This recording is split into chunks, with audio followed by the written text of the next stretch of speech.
Well, good afternoon.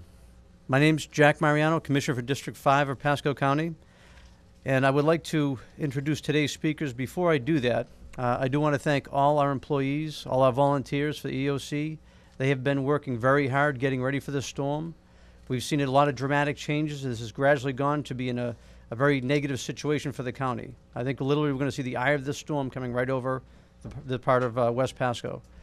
I think it's very important that everybody focuses on these shelters that are available. They're out there to keep you and your family safe through all the operations. The latest information on the shelters and the evacuations can be found at the official Pasco County website, www.pascocountyfl.net. The official county Facebook page is facebook.com/Pasco County. We have seen tremendous cooperation. This morning, we saw tremendous support from our school board. Superintendent Browning, who will get to speak in a few minutes, what they have done is open up shelters for everybody to get safe as much as possible. They bent over backwards trying to help people get in there. You need to really study your situation and figure out if you need to go to a shelter to protect yourself and the family. We would much rather deal with property damage than people losing their lives, so it's a critical time. So I'm going to introduce the speakers. Representative Irma Mariano, Superintendent Kurt Browning, Pasco County Administrator Dan Biles, County Attorney Jeff Steinschneider, Mike Napier from the State of Florida Health Department, Jared Hill from the Pasco County Sheriff's Office, Kevin Guthrie, our Assistant County Administrator in Public Safety, who's really kept this team rolling strong, and Sean Whitehead from Pasco Fire Rescue. Amber?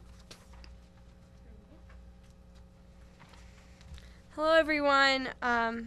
Thank you so much for tuning in and watching this, because there is a lot of good information that you're going to get today.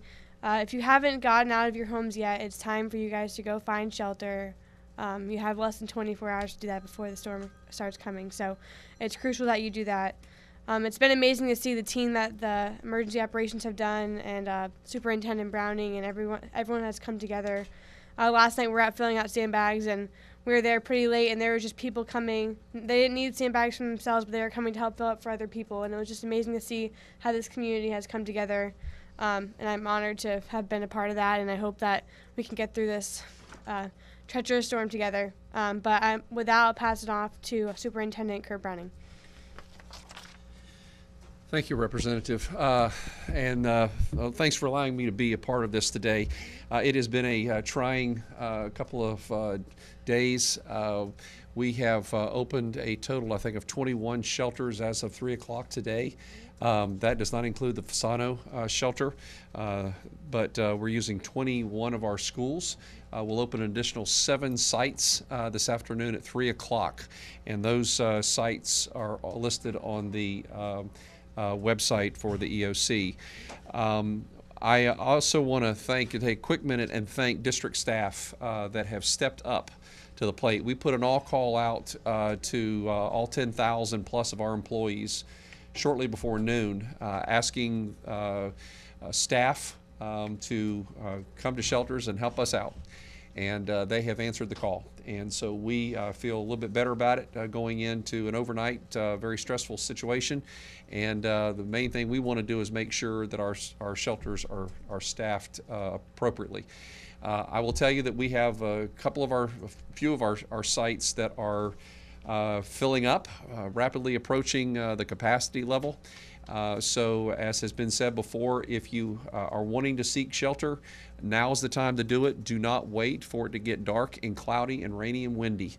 You need to get on the road now, find a shelter, and get to that shelter now. This is a serious storm, and we want to be able to make sure that we have space for all those residents that are coming into those shelters this evening. So at this time, I'm going to turn it over to County Administrator Dan Biles. All right. Thank you, Superintendent, and thank you, Commissioner and Representative Mariano. Appreciate y'all being here today as well, helping support the team.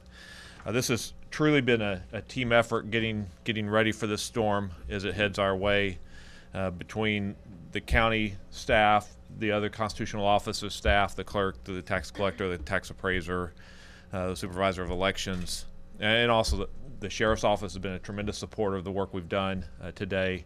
in doing what they need to do as part of the team effort. In addition, we have a health department as well helping us with this as well. So it's been a community-wide effort getting ready for this, and we just have done a tremendous amount of work, and I'm really proud with the effort across the board, across the community that's gone on into this so far. I want to echo what everybody else has said. We are running out of time before the storm gets here. We have less than 24 hours. If you're in an evacuation zone, one of the mandatory evacuation zones, you really need to get out of there and get to a safe place, whether that's one of our shelters, which are rapidly filling up, or a friend's or family's home. You really need to get to a safe place. In addition, we will be expanding the evacuation area in a second, and I think Kevin Guthrie will go through that in a little more details. But we are running out of time. Less than 24 hours from now, we will not be able to take more people into our shelters. We will be out of time because this storm will be here. So I can't reinforce enough. Please, if you are in one of those areas, or if you are in a manufactured or mobile home or in an area that's routinely floods, please get out of there and seek shelter. We'd much rather, as the commissioner said, this be a property damage recovery than a lost life recovery. So please take those warnings into account. Again, the shelters, the evacuation zones are all posted on our website. That's www.pascocountyfl.net. All our Twitter pages have been linked together, and so it's on all the Twitter feeds that we have out there and all our Facebook posts, whether you like the parks page or the library page, it's all out there linked together. You can go see any of those. So, again, the information's out there. Please heed the warnings. This is not a drill. This is real. This is going to be a real storm, and it's coming down, and we're going to see it here in less than 24 hours. So please heed those warnings. And at this point, I'm going to turn it over to Mr. Kevin Guthrie, who will go into a little more detail about some of the things that are going on today. So thank you. Right. Thank you, Mr. Administrator. Again, Kevin Guthrie, Assistant County Administrator, Public Safety and Emergency Management Director for this event. The very first thing I want to say is thank you to, again, our media for helping us get this word out. Without you, we could not do this. I want to say thank you to the many county employees that, what you see in this EOC behind you is a very small microcosm of what's working out in the field. Thank you to all those county employees. Thank you again. I can't say it enough. Mr. Kurt Browning this morning led the way of our extended external stakeholders, if you will, to help us get the necessary people that we need to have help our citizens and residents. Dr. Polo O'Neill is out at 5A High School right now, volunteering with her staff, the tax collector, Senator Fasano, property appraiser Gary Joyner, and Supervisor of Elections Brian Coffey. They have all stepped up to the plate for us, and I really appreciate that. I'm sorry, and I said Brian Coffey, I meant Ben Corley. That's my bad. All right, so first thing that I want to talk about is schools are going to be closed on Tuesday. Kurt wanted me to mention that. So schools will be closed on Tuesday. The primary objective here that everybody needs to have is to remain calm. If you act in chaos, chaos breeds chaos. We need to stay calm. Our storm is slowing and turning and is possibly strengthening. I want everybody to understand that it just decreased from a Cat 4 storm to a Cat 3 storm. Why is that? Meteorologists are telling us that is because it's starting its turn to the north. It is not necessarily that it is getting weaker because of it interacting with other the mountainous regions of Cuba and things of this nature. It is weakening because it is turning. We anticipate that it is going to pick the strength back up before it makes landfall somewhere in southwest Florida. Our rainfall estimates have increased. In some places, we were looking at less than 3 inches. We're now looking at 3 inches to, in some areas of Pasco County, potentially up to 20 inches of rain. Tropical storm force winds will arrive as early as tomorrow morning.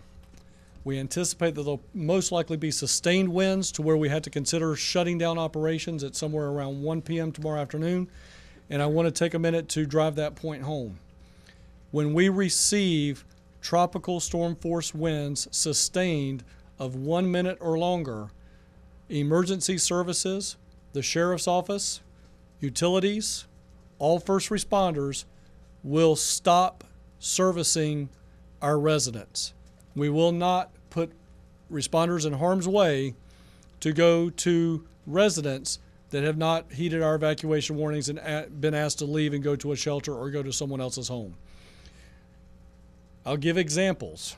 If you're having a heart attack, you will not be saved. You have a stroke, you will not be saved. If you're one of those individuals that are in fear for that, go to a shelter where we have fire rescue staff standing by. Please heed our warnings. We do have warnings in effect, and I'm going to get ready to go over to our video camera behind our representative and commissioner to let you know where we have changed the evacuation zones as of this briefing. So I'm going to have to speak from here. The red area is under a mandatory evacuation zone. The area that is slashed is the remainder of our our evacuation zones D and E, and those are recommended voluntary evacuations at this point. Again, red, which in essence is everything east of Little, with the exception of the area up in Hudson, which goes over to Dennis and Thomas Roads, Hicks Road. That is all now underneath a mandatory evacuation order. So again, as everyone before me has said, if you have not evacuated and you live in the section there in red, you need to evacuate. As Kurt Browning's already said, additional shelters are opening today. We will have a total of 21 shelters open, and that equates to approximately 34,000 beds. So we do have capacity at this point in time. Seek your nearest shelter. The eye may very well go across Pasco County, a large majority of Pasco County. I want people to understand the science behind that. You may receive 115 mile an hour winds, and then all of a sudden they stop. Just completely stop. That means you're in the eye of the hurricane. Do not go outside. Don't try to pick up debris. Don't try to do anything. Stay indoors, stay protected, because the backside of that eye is coming. You do not want to be outside and be swept away by 115 mile an hour winds, as it's projected to be here in Pasco County at the time the eye goes over. We have a lot of local actions that we're doing. Your county government, throughout the constitutional officers as well, is in full force. So there are a lot of local actions. Please make sure you let responders do what they need to do for those protective actions. Put together a go bag, disaster supply kit. I want to emphasize, we haven't really talked about flashlights, but I want you to understand you're going to need a flashlight. Many of our shelters are not fully generated. They're only partially generated. Therefore, when the lights go out, it's going to get very dark. So please make sure you and your family have a flashlight, a small lantern, something that's battery operated. No kerosene lanterns. We don't want that stuff inside, but make sure it's battery operated. If you are not in the area that is advised to evacuate, what we're asking you to do, and you decide to stay in your home, make sure that you are ready for power to be out for several days. We cannot work on those power lines until the winds go down, which is right now estimated to be about 24 to 36 hours. So we will not be able to get power crews out there. Please understand, we're going to work on critical infrastructure first, make sure the hospitals have power, make sure the government facilities that are being involved like this EOC have power, and then we will start working on residences and homes. I will assure you we have members of our electric community from Duke Energy, TECO, Withlacoochee River Electric, and Sumter Electric that have already been in contact with us and are monitoring the situation.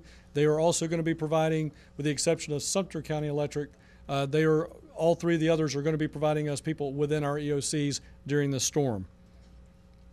We are asking faith-based organizations, we are reaching out again, if you would be willing to be a potential host shelter for people that might be stranded on the roadways at the last minute, please let us know that. If you're willing to take in first responders and their families, please let us know that. You can email oem@pascocountyfl.net. That's oem@pascocountyfl.net. Or you can contact us at 727-847-2411. Volunteers. We are in need of volunteers to work at shelters. We're in need of volunteers to help us do clerical functions. At this point, if you, again, want to volunteer, contact us at oem@pascocountyfl.net or 727-847-2411.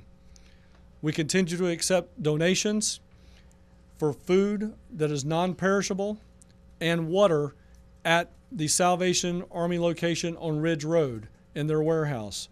Please go there to donate those items. We are also taking tarps at the same location. We understand that there's going to be many roofs ripped off, trees that are going to puncture roofs. Many of our manufactured homes are going to be in great disrepair.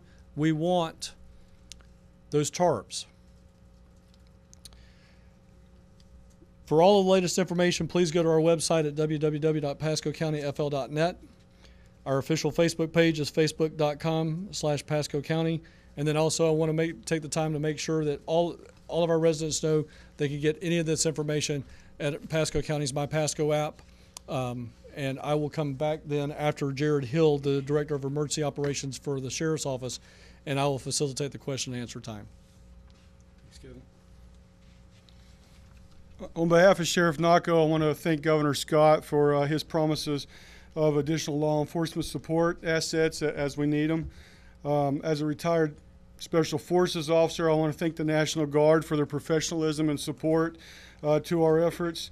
I just want to reiterate everything. Safety, the time now is to leave. And speaking of leaving, I want to thank the citizens of Pasco and Pinellas County for leaving in a good manner. We've had thousands and thousands of people traversing through our county on their way to other areas to be safe. We've had very few traffic issues, so I want to thank everybody for those efforts. Our PSO members, our Pasco Sheriff's Office members, have escorted buses of assisted living patients to shelters today as well, and we'll continue those operations and those type of operations as needed. We have multiple branch and sequels to our plan that we can adjust as necessary, and we have those plans ready to give out to other agencies who may come here to help us. And again, I just want to thank everybody again for their support in our efforts. And safety. I want to reiterate that safety. If you're in an evacuation zone, please leave, because we will not be able to help you once the hurricane starts in Pasco County. All right, thank you, Jared. I've got one alibi that I didn't talk about, which is in this storm, conditions are very favorable for tornadoes. So again, people need to be aware of rain, flood, wind, tornadoes during this disaster. So again, if you do find yourself in that situation, you want to go into an interior portion of your home that has no windows, typically a bathroom, and ride that tornado situation out in that interior portion of your home. With that being said, I will be happy to facilitate any questions that you may have at this time. Kevin, you talked a little bit about the need to bring your crews back in once you have the sustained winds. How long after the winds died down, post-I, post the back end, will you be able to reissue people out on the road? How quickly, how long would people have to wait? The question was, after the storm passes, how long will we have to wait before we get crews back out? I want to ensure both the Sheriff's Office and Pasco County Fire Rescue, which comes underneath me on a day-to-day basis, we have actually recalled all of our personnel. So all firefighters will have been recalled by the time the storm starts. We will have all 100% of our firefighters in our stations. So when those tropical storm force winds on the backside go below 40 miles an hour sustained for 1 minute, then we will immediately go back out. We are preparing for a night operations.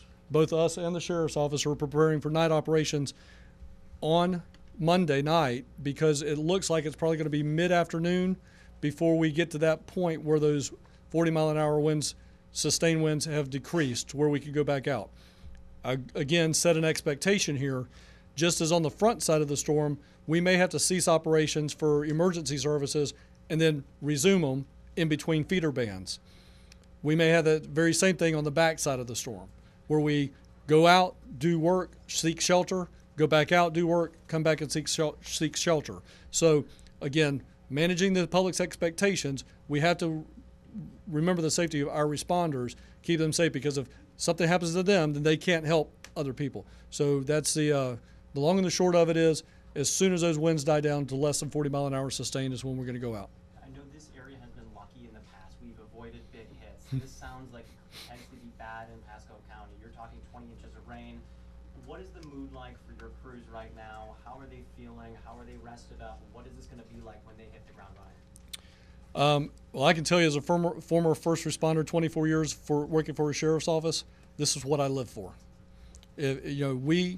And I can tell you, yeah, I was going to say, even to the sheriff's office, this is what we live for. So our mood is our mood is very high. Everybody's working around the clock. We're on an Alpha Bravo schedule right now, which is 12 hours on, 12 hours off, but I've had guys exceeding that because we've been cross-loading multiple resources across the county to support, like I said, many branches and sequels to our plans as necessary. And so our guys are highly motivated and they're working very, very hard. And a lot of our staff members have been working more than 12 hours a day. I don't want to get too personal, but you all are humans. I mean, you got wives, husbands, etc. What are you guys saying to your families? How are you guys feeling just on a personal level right now? So a lot of our families are starting to go into shelters right now. They're not required to shelter, but we're required to have a plan to shelter. And so we're taking care of our families in accordance with our plans that we've had in place for a while. And right now, a lot of our families are starting to go to shelters if they haven't already left Pasco County. Yep. You mentioned that 20 inches of rain. Any idea where in the county that could be, or where it might be more? Right. So for you guys that have been here for any length of time in Pasco County, you understand, and the question was, where's the areas that are going to experience that 20 inches of rain? We have some low-lying areas. We have areas that just, for whatever reason, naturally draw rain to them. But we are looking for those in potentially the central portion of our county, low-lying areas of our county, around the Starkey well fields. That area through the center portion of the county is what it's looking like, where the majority of that rainfall is going to be. So that's where it's at. Any other questions? All right. We want to thank you for your time. At this point in time, this is most likely going to be the last briefing that we do, press briefing we do, as we get ready to go into the storm. So after, we will most likely have a press conference, but this will be the last one that we have before landfall. All right. Thank you so much. Yes.